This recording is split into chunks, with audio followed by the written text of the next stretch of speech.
dakwah yang memiliki pendidikan tinggi hingga lulus dan meraih gelar doktor dengan predikat cum laude, yaitu Okky Stiana Dewi, memang sungguh bertalenta. Selain dari segi pendidikan yang cemerlang, kakak Ria Ricis ini memang handal dalam menyampaikan dakwahnya. Selain dari itu, ia juga masih menekuni bisnis, hingga yang terbaru adalah ia menjajal terjun di belakang layar sebagai eksekutif produser dalam sebuah film. Sejak keberhasilan film pertama, rasanya Okky Stiana Dewi ketagihan untuk membuat film kedua atau sequel. Lalu, apa sebenarnya yang membuat Okky begitu tertarik menjadi eksekutif produser pada sebuah film?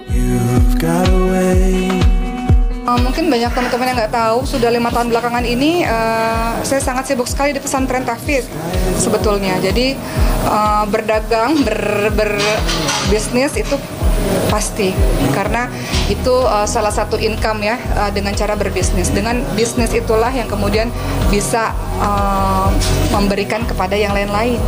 Kalau di pesantren tahfidz yang sudah dijalani selama 5 tahun belakangan ini, itu kan pengabdian ya teman-teman sekalian, itu bagian dari pengabdian. Jadi tidak bisa dipungkiri bahwa saya dan suami kita mencari sumber penghidupan ya salah satunya dengan berbisnis. Jadi kalau dibilang berdagang, memang sampai hari ini masih berdagang ya.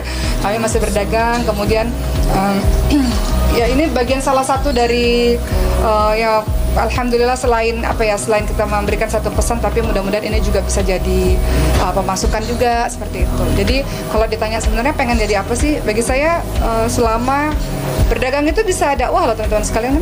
Dakwah baju muslim, kita mensyiarkan, menjelaskan kepada orang-orang tentang baju muslim. Kadang-kadang saya nulis juga. Nulis itu tentang dakwah juga, menceritakan sesuatu yang baik. Ini juga bagian dari dakwah. Kemudian misalnya baju pengantin dan segala macam baju pengantin yang muslim seperti itu. Jadi bagi saya selagi kita masih bisa melakukan banyak hal dengan koridor yang baik, kenapa enggak? Dalam penggarapan film terbarunya, Okky merasa beruntung dikelilingi oleh rekan-rekan yang sangat membantunya.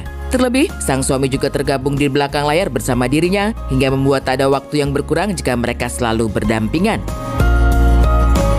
Yang paling penting adalah enaknya jadi eksekutif produser, kan kita bisa bersama dengan, karena eksekutif produser nggak sendiri ya, ada beberapa teman lainnya. Kita menentukan kira-kira kita mau film ini kita mau apa, bersama dengan penulis skenario juga gitu, bersama dengan sutradara. Kita punya satu visi misi yang sama untuk menghasilkan sebuah film yang kali ini berkorelasi dengan Palestina. Begitu pula juga soal waktu berdakwah. Ia pun menegaskan bahwa menyampaikan ceramah bisa dimanapun dan kapanpun, serta dengan media apapun, seperti halnya menggunakan sebuah film. Kalau teman-teman perhatikan dari awal karir saya, ceramah itu sebetulnya memang tidak harus di masjid atau zaman sekarang di Zoom, di online gitu ya. Tapi ceramah itu kita bisa lakukan lewat tulisan-tulisan kita, lewat film-film yang kita hasilkan. Dibilang mengganggu tentu saja tidak, tapi mengurangi sedikit ya. Tapi sekarang filmnya sudah tayang di mana-mana, saya kembali berceramah tetap ke keliling kota. Jadi kalau dibilang mengganggu ceramah, enggak. Dengan keterlibatan sang adik, yaitu Ria Ricis sebagai salah satu pemeran, bukan berarti Okky dengan seenaknya memilih pemeran. Ada hal lain yang membuat Ria Ricis memang perlu hadir dalam film terbarunya itu. Lantas apa alasan Okky mengajak adiknya bermain peran, selain mendapatkan pangsa pasar anak-anak muda? Ini tentu saja ini bukan berarti kakak adik ya, dalam artian kami bekerja ini profesional gitu. Ricis dalam hal ini sebagai pemain, saya dan beberapa teman dalam hal ini sebagai eksekutif produser.